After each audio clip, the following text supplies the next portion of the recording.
Bit of a slow start for Style. Came away last. On the inside, Heavenly Hash going for the lead. Moving up from the outside, here's Helen May Song. Helen May Song takes the lead, draws clear 2.5 lengths. Support moving up to be second. Heavenly Hash now third. Timeless Glory fourth. No Nanette No out there fifth. Lady Atlantic came away sixth. Essential Bella seventh. Style, after a poor start, came away last. She's 10 or 12 lengths behind the leader as they move around the far turn. 3 furlongs from the wire. Your leader, Helen May Song by 2. Here's Support moving up on the outside second. Inside Heavenly Hash third. Around the turn, they're in the stretch. Helen May Song has the lead. Sapporo moving up on the outside second. Then towards the inside, Heavenly Hash trying to rally between horses. Lady Atlantic looking for Ray Seagram on the outside. Timeless Glory far outside. Here comes Style from far back. They're across the track. Support takes the lead. Here comes Lady Atlantic towards the inside. Heavenly Hash coming through. Here comes Lady Atlantic, 3 deep. Lady Atlantic got there. It's a multiple host photo for second. Good morning, Jim. I had some technical difficulties this morning. You did? Why? What happened, buddy? Oh my God, I'm running around. I got the camera on. DeCaspers is sending me a text. You're live. I got some bad lighting. I was trying to get I don't have my blinds on this window, so the sunlight will eventually go up and you guys can see me a little bit better. That's right. I'm battling a nasty cold that I'm just getting over, so we're going to be in great shape here. Well, let's get that figured out. I wanted to show that replay there. This is a horse that I like a little bit. First of all, we had a horse run out at Remington last night. Lady J at 1. Congrats. So we're happy about that. And as you know, we got one today that we're hoping we can get in the winner's circle. We'll talk about that. I played in the I tried to get Greg Lewis on. And he said he'll come on. He tried to get his camera to work on his computer, and that wasn't working. But I ran second all day in the cash, or I think it's the Cash is King or the Turf is King tournament at Kentucky Downs. Okay. And so I kind of pooped out over there. That's a tough track to play, though. Tough circuit. Yesterday it was so weird because the speed has been doing well all meet. Yesterday it was doing well, then it wasn't doing well, and then horses were coming off the pace. Horses with easy leads weren't winning, and then other horses were getting the lead and winning, and it's always difficult. Yeah, and that course is beaten to shreds, so it's a matter of who likes it and who doesn't. Yeah, it was difficult. Tough sledding for me yesterday. Yeah, well, it happens. That's why you're back at it today. Yeah, back at it today. Race 8. I wanted to talk about this one. I guess to start out, I was looking for a feature race for me to dig into. I like several races today. This is the 8th race. We have one of our older horses running in here that's 9-2, and it's in a good barn. Top look. Hugo claimed it. I just don't think this one's going to get that easy 23-1, almost a 46-3 half today. No. And that really helped her out last time, and she just drew off, you know. I played a replay because I think the 5's going to push Top Look and maybe the 6. But I ended up landing on number 9 here, Timeless Glory. Timeless Glory, you know, Rachel's been riding good lately. I mean, she got a hat trick not that long ago. She won a few other races the other day when I was there, and she's feeling pace really well right now. She's just riding well. She's putting her horses in good positions, and she's getting busy on them late at the right time, and things are working out. And I think it's only a matter of time before she loses her, you know, her bug designation, or at least it goes up to the next level. This runner here exits three really tough starter allowance races. Those were routes. I played that sprint race from June 15th because, you know, that is probably more of the fractions we're going to get today. And I think she might dig a little bit deeper, run a little bit faster today, and might get the job done. She lost by a neck and like a 5-horse photo finish there, but she galloped out really well. And like I said, Rachel was on the back of this mare then, and she's riding even better now. So I went with Timeless Glory here in race 8. Well, you talk about that June 15th race. That was a race that makes me sick to my stomach, and here's the reason why. I had picked Lady Atlantic the start before that race, and she didn't run well. If you go back to that race, look at what the price was on Lady Atlantic when she won that spot, because I did not pick her that day. It was a monster price on Lady Atlantic, and you'll see if you look back at the chart. It was one of those where you really do get sick to your stomach. Well, Lady Atlantic was 75 to 1. Yeah. So it was one of those. I picked her the race before Felix had ridden.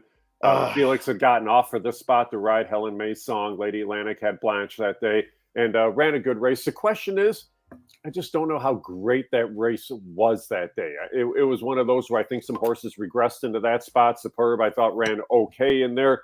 I thought there was some other horses in this race. I ended up on the 3 May start in here. And May Start's a horse that I thought ran a really nice race in that last start out. This is a horse that's improved in those last couple. 6 to 1 in the morning line. And I just think May Start's kind of sitting on the right trip in here more than anything else. This is a horse that's going to settle back just a little bit more early on. Look to move forwardly in the lane, but I like the progression of races here over the course of the 4 starts on the year. You've seen kind of improvement in each and every start. But that last out, really, that was a good effort, a good winning effort. Go Storming Girl's been a solid, legit racehorse on the circuit. Again, you're going to get a price, but at the same time, Steve, this was probably the toughest race on the card, and this is a great card today. It's a very good card, 5 on the turf, fast and firm for anybody that's out of town watching. But yeah, this is a very tough race. The reason I put it here, just as part of the late pick 5 and the late pick 4, but also because it's going to be a race probably out on an island a little bit because the East Coast tracks will be done by this time, and there won't be a whole lot of competition out there either. Okay. Yeah, I like this one too. I'm definitely going to throw this one in my exacta with my top pick. It's going to be a fun race. We'll see how who's going to push Top Look, and Top Look's going to have to run a little harder today. And I know, she's a nice little filly. She's in a good barn. We'll see what Hugo has in store. You're right. She got a dream trip though in that last. Yeah. 6-horse field. They didn't go fast by any means. You're supposed to be on a 4-length lead if you're getting 46 3 to the half in a 6-horse field. Yeah, she had her own way there. And hey, you know what?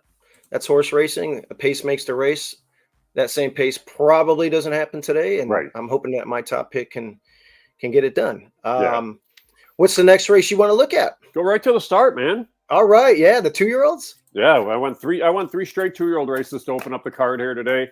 It's funny, you'll notice, and I did it on purpose. I went increasing distances on the turf as the race day went along. So started at 5/8, then went to 5.5, then progressed to the further route distances. But 5 on the turf, 5 different distances. So open it up, maiden 2-year-olds going 5/8 of a mile on the grass. Field of 9, you do have an MTO in here. It's an interesting race because you have Jimmy DeVito with a couple in here, and Royal Bro and Baby Boat. They both wanted to race. They wanted to get both of them into the race. Fortunately, they do because the race doesn't overfill. Preference was to Baby Boat, I believe, in this spot, the 5-horse here. Or the 4-horse, excuse me. So that's the one that I actually started out with in this spot. But you see an OBS purchase for $100,000, working forwardly here towards the debut. You get Centeno aboard, who's been a regular rider for DeVito. And this is a horse that I just think can put forth a pretty solid effort on first asking. You draw favorably in this spot. Don't necessarily need to show speed in here either, but I don't think they're going to be too far out of it. But there is some that can show speed. So I'm curious to see what Baby Boat shows us in the debut. Yeah, really nice siblings here. The broodmare was awesome. And, here's a half right here that won first asking. So everything looks pretty good there for Baby Boat. I mean, the breeding is there. Like you said, it must be precocious because of the purchase sale. Yep. And Centeno's back aboard. I actually went to Journey. Yep. Journey, has the all-important race under its belt. Lost to a next out winner that won on turf at Ellis Park. And I just felt like it just, ran a good race, was up there with the speed, couldn't hang on and kind of faded. Usually you see these horses speed fade as in a debut. They come right back and they usually come back and then pop. So, it's a different dynamic though, because there's always new shooters. And like we already talked about your horse, and we didn't even mention the Ravelli runner, who or maybe you did, but No, not Ravelli's yet. up. No. Yeah, he's always training these 2-year-olds for speed, and they're ready to rock right out of the gate. And he's got those good winning percentages with these first time starters for a reason. So they're always race ready, and Cohen's in the irons for that one. So. Well, and you see the numbers. I mean, 28%, what, first time, 31% first time on the turf, 2-year-olds, 26. Yeah, he's going to take money. He'll take a lot of money. It's the reason we may be able to find a little bit of value on some others. Journey's the horse I picked in that first start as well. And I personally was actually a little bit disappointed by the race because I thought this was a horse that was going to show a little bit more. The horse that won the race, Indyville, Journey, was actually out working in the mornings. And then Indyville steps up and runs that big race there. So I'll be curious to see. You get a block runner in here, a firster for block, and you usually don't see a whole lot of Chris Block first-time starters, but he's got the 8 Executor in this spot.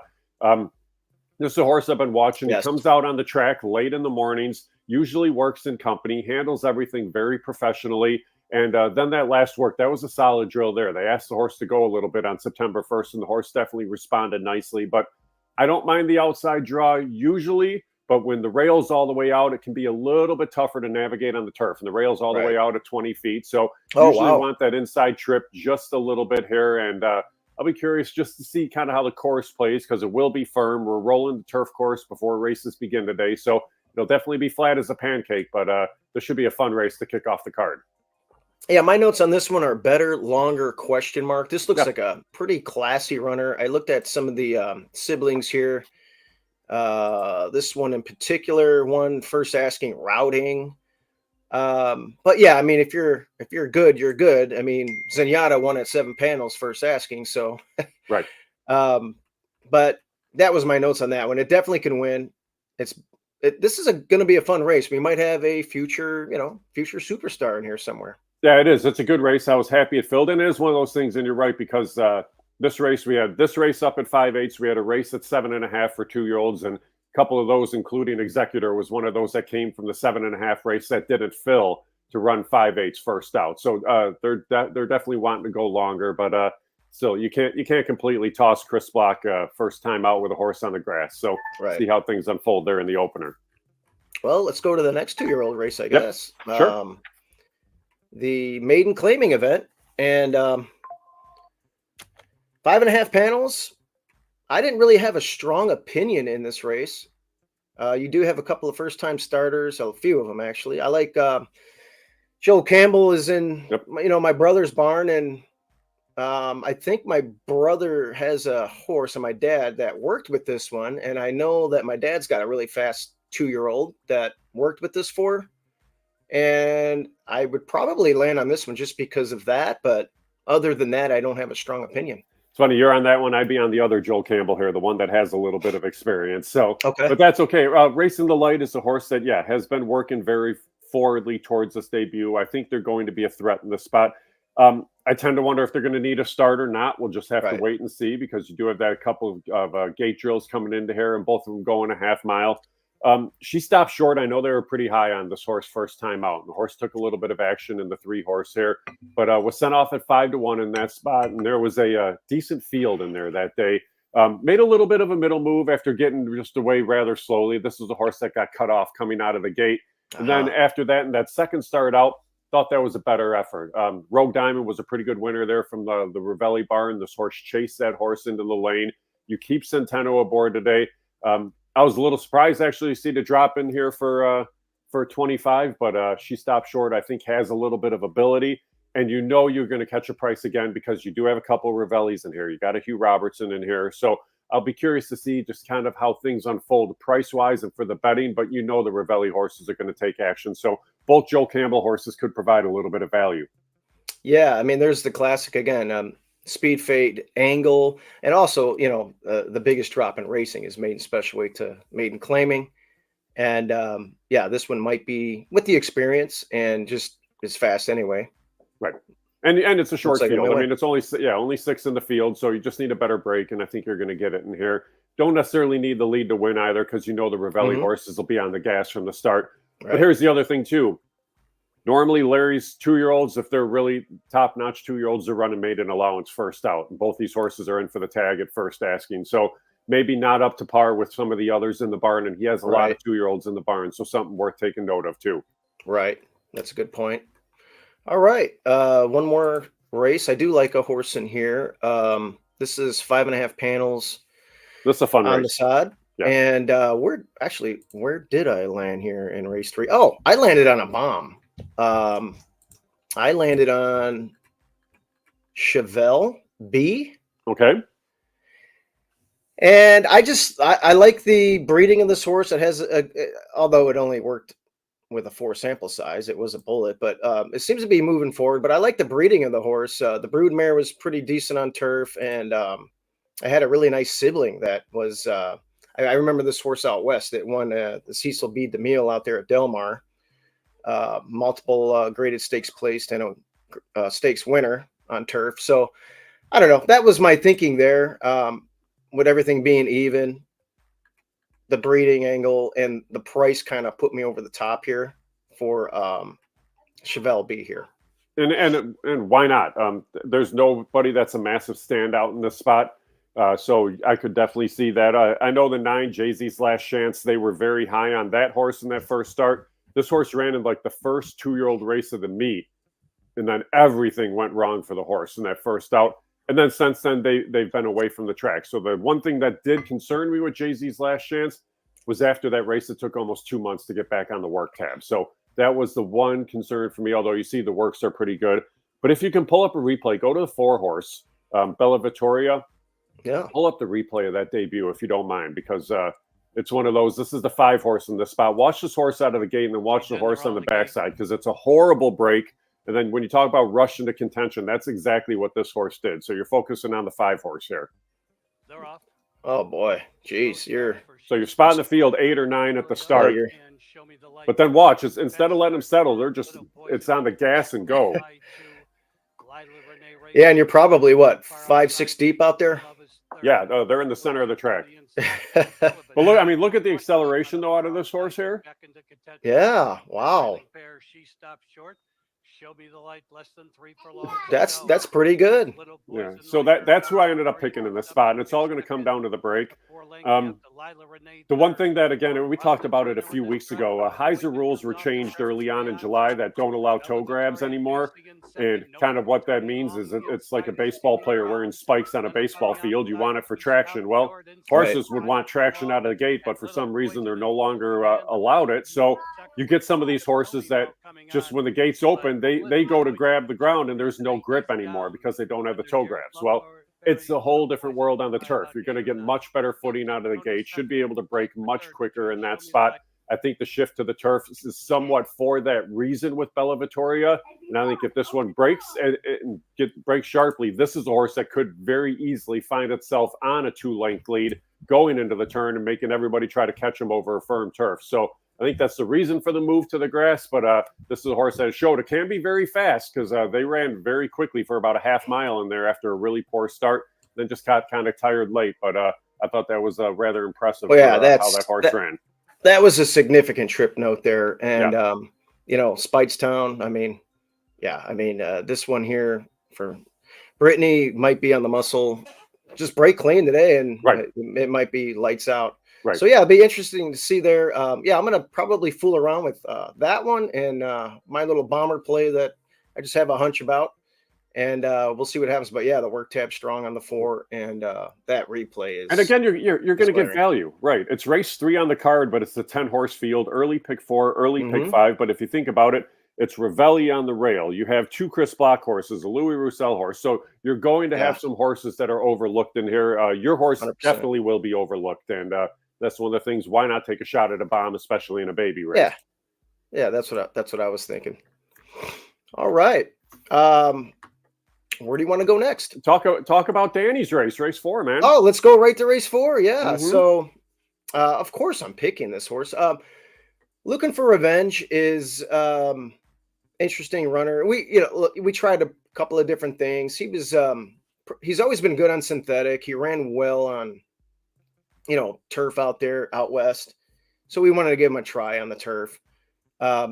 A race 3 back that came off the turf. There wasn't much in there. He blew him out. He ran a really good race, second off the layoff after we brought him here at Oaklawn. We're dropping a class. This is the bottom hole. Rachel is back on where she won on this on him. So we're thinking we break break from the inside. There's probably going to be a couple of horses that we're going to have targets on. We'll probably be sitting maybe third early and try and work out a trip and just run like he did 3 and 4 back and overtake the leaders and draw off on these. It's a contentious field. Some of these, I mean, the two's got some speed. It's probably going to go. It's dropping out of that starter allowance. It won at a claiming event 2 back. But the rest of the field, I mean, there's speed with the 3. So you figure the 2 and the 3 will go.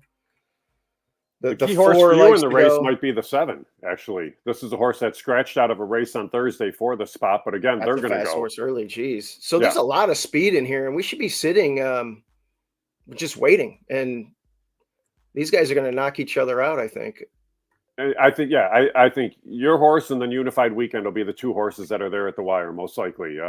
Unified Weekend has probably been the more consistent racehorse, the 3 here, but he also provides less value. He put forth a good effort where he just kind of inherited the lead in that last out. He won't be on the lead or be anywhere close today.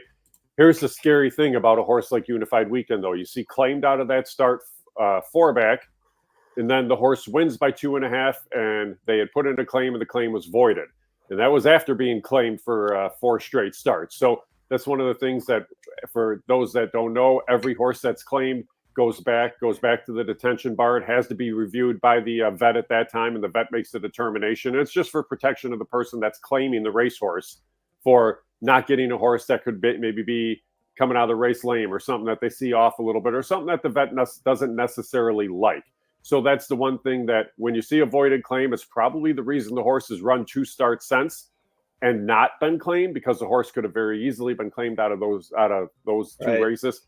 I expect somebody will drop in for this horse today because you've run 2 races without any issue. But it's one of those where it's just a protection for the person claiming the horse. But Unified Weekend also is going to be probably a pretty short favorite off that last out. But no reason looking for revenge can't be right there. I like that Rachel's back in the saddle because, like you mentioned, she's been riding very well of late. Just a very good clock in her head. And that's the one thing I'd like to see out of a young rider. But she has been riding very well, very confidently too. Yeah, the 3 deserving favorite. If it runs a similar race like it did 3 back, it will be right there. Yeah. I mean, this is really a good race. I mean, you look at it and it's like, okay, you got, our horse dropping down. Everybody, I mean, everything looks, if you're looking at pure speed figures, I mean, you just throw a dart. And then after that, you have to look at the pace, and you just got to hope you get the trip here. We're hoping we get the trip. We think dropping them down here is going to be the winning ticket today. 5-1 would be pretty square, and and you could get it. Yeah, 2 Cookie Rule will take action in here. Midnight Blue Note will take action. Maybe Jet Flight. Can you click on that bottom question from Steve, because that's a good question? Let's see what we got here. I didn't even see this. No, that's all right. I'm paying attention there. Steve, question for Jim. Okay. Yeah, and the question is, can a vet say void and the claimer of the horse say we disagree and keep the horse? There's actually a box that you can check on the claim slip prior to the claim that says, I will take this horse no matter what. And so that's where the option comes out. It's either you don't check the box, which is probably, I'd say 90, maybe 95% of the claims, which means you go back and it's automatic review of the vet after the race, and then they make the determination. Or if you check the box, then it's whatever the outcome of the race is there, whatever the outcome is of the racehorse, that horse goes to you. And I'd say about 5% of the time people do check that box and say, I want the horse regardless. Right. Okay. Thanks, Steve, for chiming in. Yeah, I heard my dad and my brother talking about that. Yeah.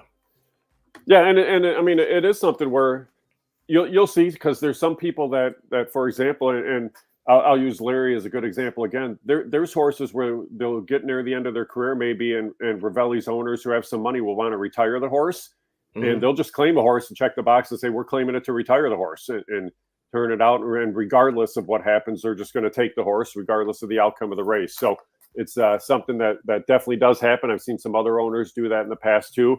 And there's others that if you've had the horse before, and you may know that maybe there's just some quirks within the racehorse and that kind of stuff, and you're trying to claim back, sometimes they'll check that box too and just say, I want this horse regardless because I know how to deal with the horse and treat it and prepare it for a race as well. Yeah, one of the big voided claims I've been noticing at the track, tightrope. Man, Yep. that thing can win a grade 3. The way he goes, yeah. I mean, he's a course record holder, right? And he's gets claimed, but it gets voided. So I don't know, maybe get aggressive next time. And the other thing you notice is the reason tightrope stays on the turf usually can be a little bit more forgiving on a racehorse than the dirt can.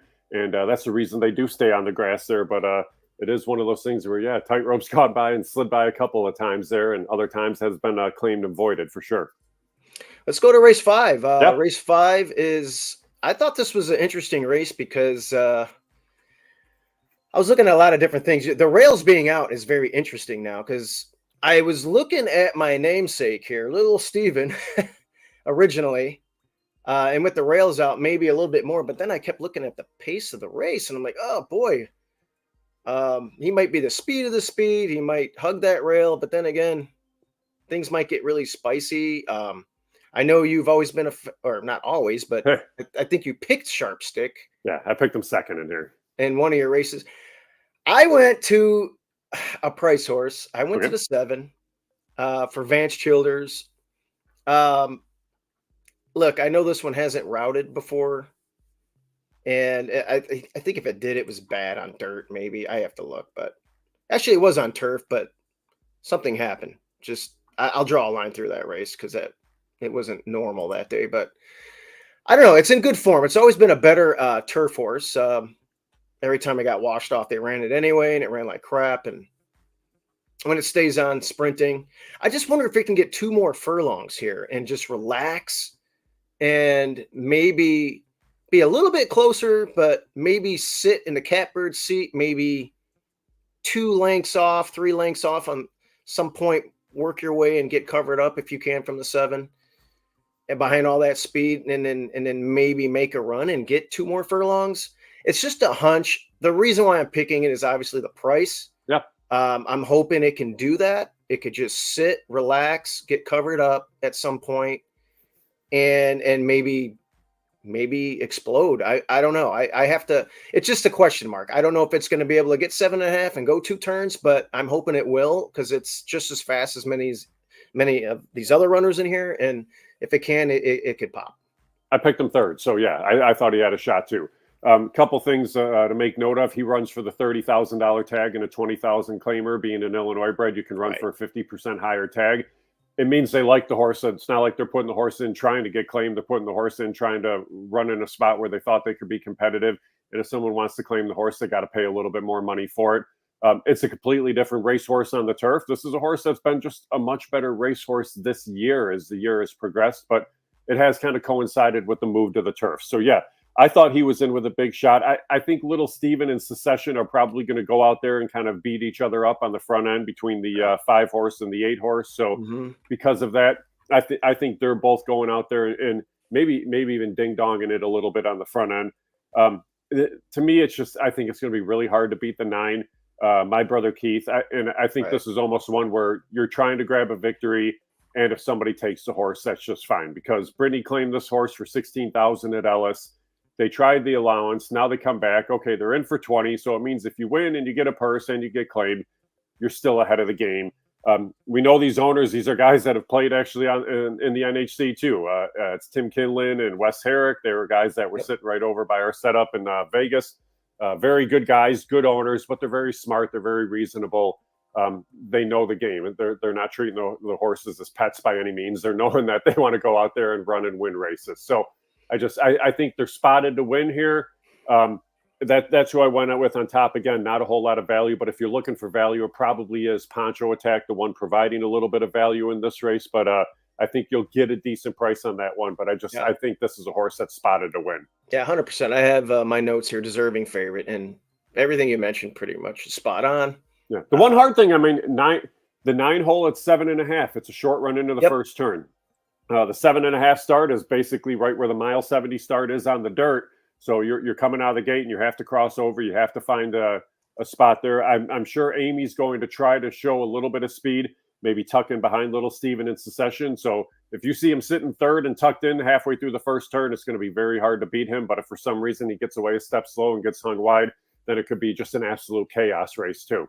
Yeah, that's a good point. I mean, you got to work out a trip out there. There's other speed. You don't want to get the dreaded Justin Dew trip of death, laying just off the hip.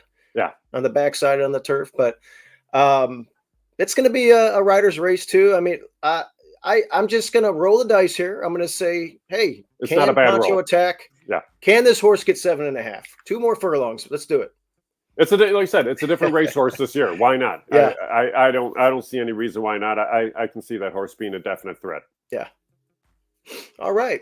Man, move ahead. Let's go to 6. We'll just go through the card. Yeah, let's just go right through. We're making good time here. Yeah. Race 6, optional claiming event. Yeah. It's a good field. All right. What did we have? Do I have anything in here in race? I don't have a strong opinion in this race. So I'll let you start off. This is a race that's serving as a prep for the Illinois Stake that's coming back in 3 weeks for the Fillies and Mares. So that's why you're seeing Beehive in here, you're seeing White Lies in here, and you're seeing Percy in this race. Kaylee's sister from the Ravelli Bar in the 3 horse is a horse that's probably going to take the action. You look at the string of races, 4 straight victories, should be tough. This is a race that's always hard to get to go. So when it does go, you want to be able to use it. And you see the 3 works leading into the spot had been very good.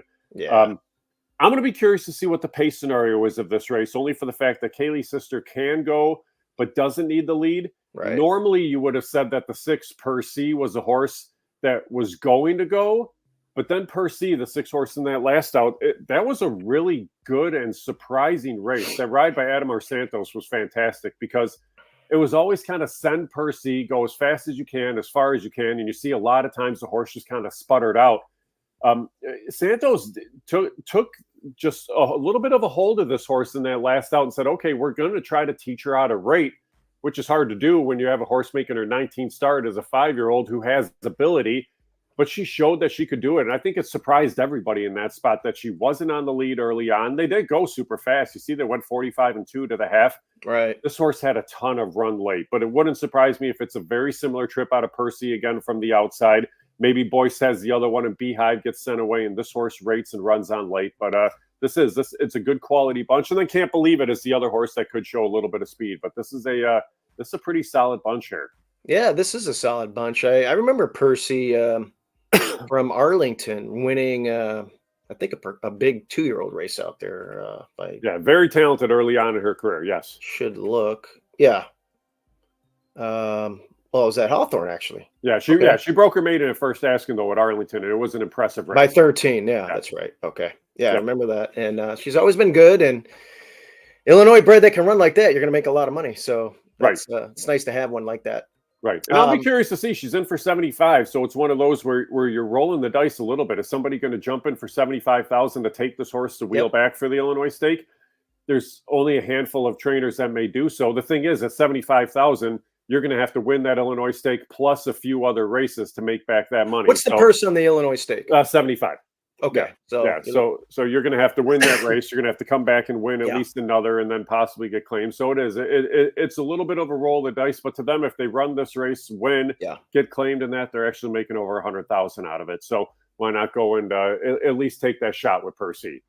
Yeah, I think, this is going to be fun now. I'm glad. I just kind of dismissed the race and said, I think I put should jog if ready with the 3. But Percy is one that I like a lot, and I actually like a sibling later on in the card. All right, that we'll talk about. So let's go to race 7. I think I have one in here. No, I don't have the last 2. So this is an interesting race. We get, as you know, and I'm sure you hear from Dan every once in a while, trainers can make requests for extras to be hung. And we'll listen in to see if it's a race that we think can go. And one of the trainers was actually watching the races at Canterbury Park and said, hey, they ran this condition. The field filled, and it's late in the season, so why not try it? Because we usually don't run really cheaper races on the grass early on in the year. But we said, okay, we'll give it a shot. So $7,500 claimers for non-winners of a race on the year on the turf. And there you go. You get a 10-horse field, which is good because we can only run 10 with the rail all the way out. But makes for an interesting race, makes for an intriguing race here. And I'll be curious to see, because the two policy options going to take a lot of money. I'm going to try to beat the horse in this spot today, but that's the one you definitely have to start out with. Yeah, it's a type of race where policy option looks the best. It's trained by Larry. Yep. Scott Cohen in the irons, but I have played against it and it's been successful so far. It's only a 4-time winner at 43 starts. Right. It keeps going down the ladder, and it's not winning. So, but at the same time, it just looks like a standout. I really, we've always talked about the 7, but with these front wraps, and it's just not the same horse. If you can go back to those synthetic races, maybe if it could transfer to the turf, you're thinking, now you're taking the blinkers off. Yeah. There's a lot of weird things going on with that one. I didn't have a strong opinion in here just because I thought, I don't like Ravelli's horse, but at the same time, it looks like it could probably win. Yeah, go to the 9. The 9. Yeah, the 9 was one that Emily, I think, picked on the first. Maybe you did too. I remember we were talking about this one. Yeah, this is one that I landed on. This is a horse that they definitely liked early on. I mean, it was a team block horse. It was a turf horse, 13 of 25 on the grass, 140,000 in lifetime earnings. Claimed for 7,500 out of that last out. You're right back in here. The reason you can run in this race is because being Illinois bred, they're running for 11.5, so they can wheel back shorter than the time frame and run back in for the tag. You want to take a shot at a little bit more of a price when you have the question marks like you do about the favorite here. And this is a horse that I think you're going to get a decent effort. I'm not worried about the outside draw because they'll be able to get away at least to find a spot, but there's very little pace in this race. So I think Landmark Deal is a horse that could just get the right trip. That race was crazy tough there. And yeah, I'm looking at that. I know this horse, Blaztorch.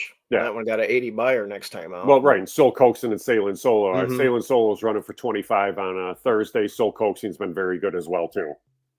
Let me get my PPs back up. But yeah, that was a bang out race. And I guess you could draw a line through that one, obviously. And I don't like the favorite, like I mentioned. Right. So yeah, why not, Jim? I went into, I didn't have a strong opinion, but I'm going to piggyback on your pick here, and maybe do a late pick 3 with this horse here. I think it ran a winning race last time, so I like that.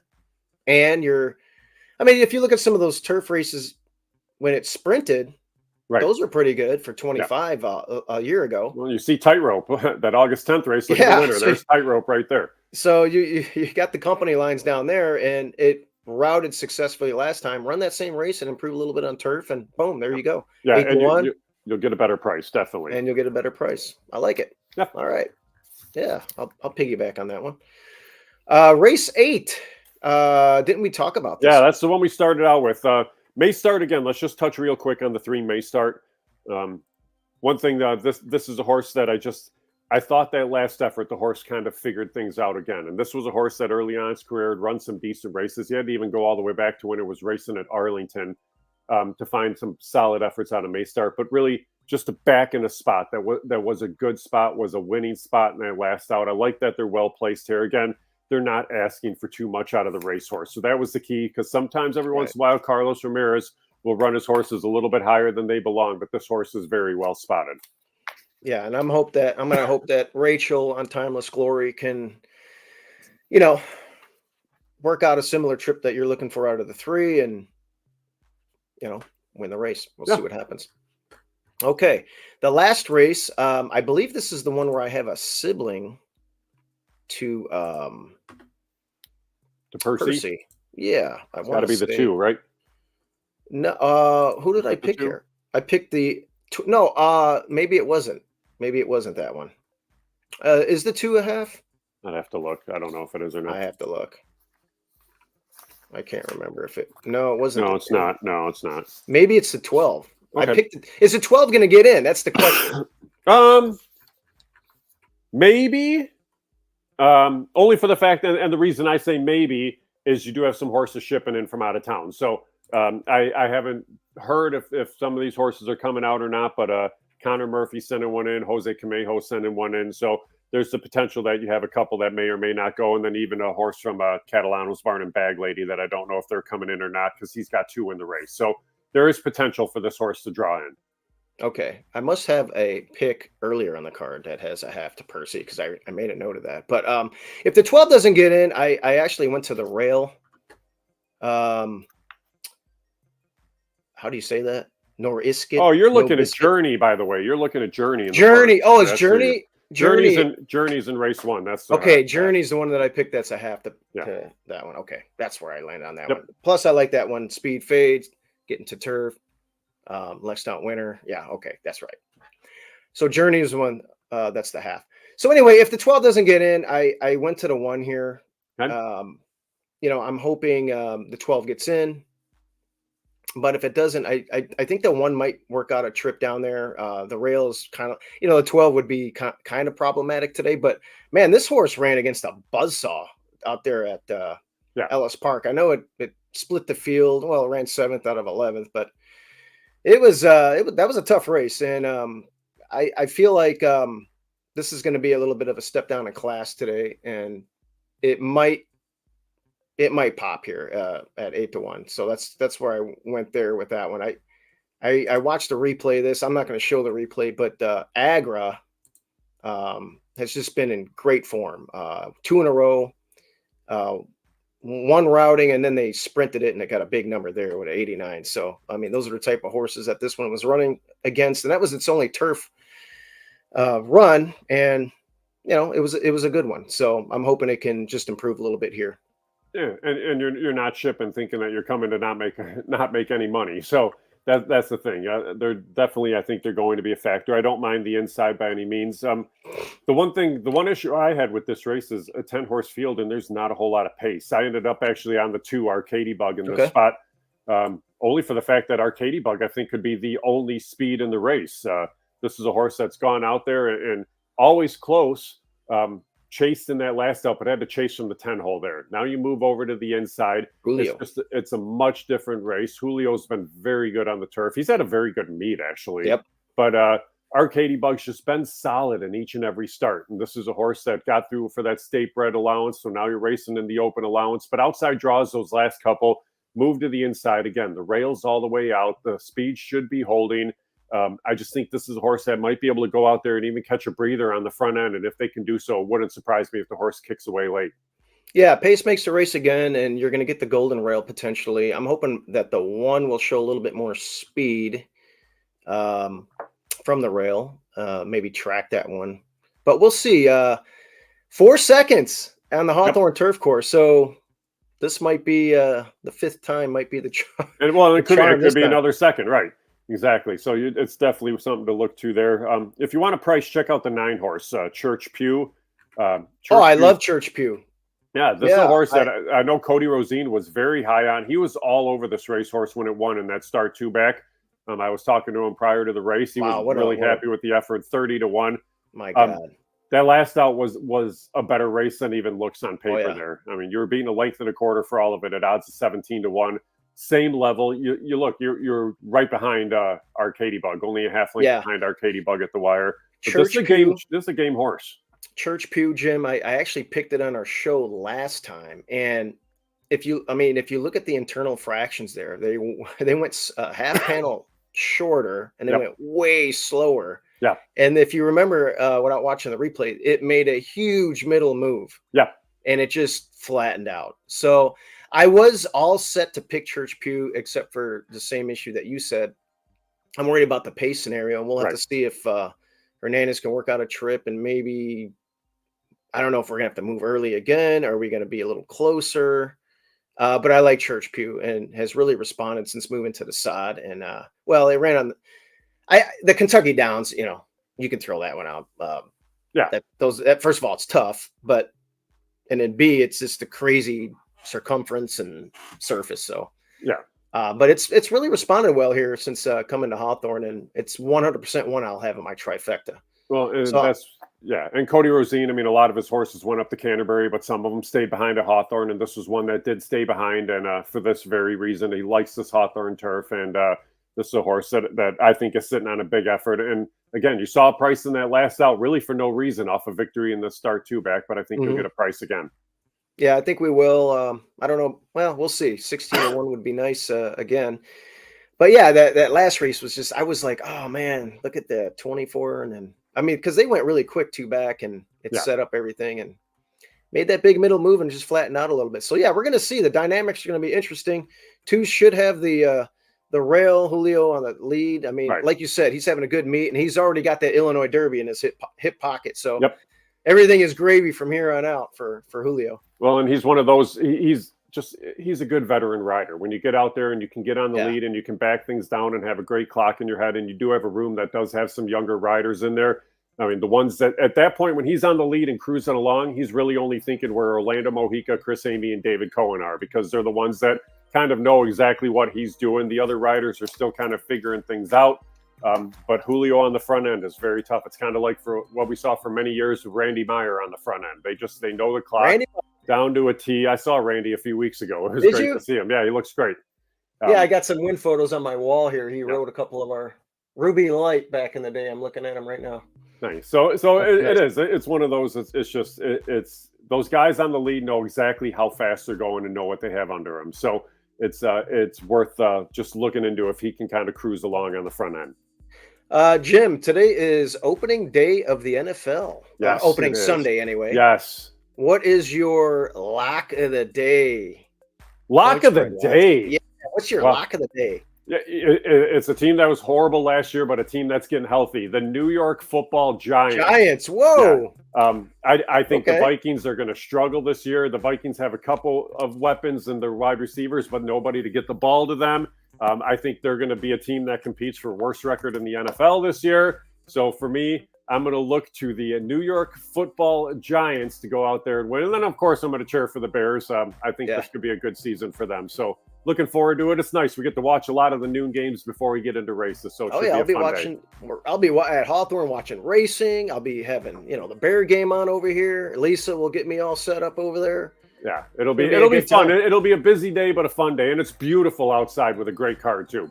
Yeah, it's going to be a blast. For my NFL pick, look to Monday night. I like the under. I got 44. I like the under in that Jets 49ers game. Just a lot of guys getting in camp late. Rodgers hasn't done much. Ayuk is on a snap, on a pitch count, and it's just going to be defenses and two good defenses. So 44 seemed way too high for me, but I don't know. I'm just hoping I don't see any pick sixes and some weird things happening with the kickoff rules. Well, kickoff rules, the one thing that you've noticed, a lot of them are just bombing it through the end zone. So go out there, start at the 30, and trust your defense. Okay, so DeCasper says if you have a good day, he's going to have a a day. Well, there you go. Hopefully we both have a good day. I had a good day Thursday. So what about me, Stevie D? What about me, DeCaspers? What if I have a good day? You going to throw some of my bombs in there? Good stuff, Jim. Hey, listen, I'll look for your analysis. So Emily is... She'll be out there at the races today. She'll be out there. She had a little doggy date this morning. That's right. Her and Frost were going out there and visiting some of the other pups. So that'll be a good thing. But yeah, we'll see her out at the races for sure. All right. Sounds good, Jim. Hey, thanks everybody for joining in. We'll see you next week. And let's cash some tickets, baby. All right. See you guys.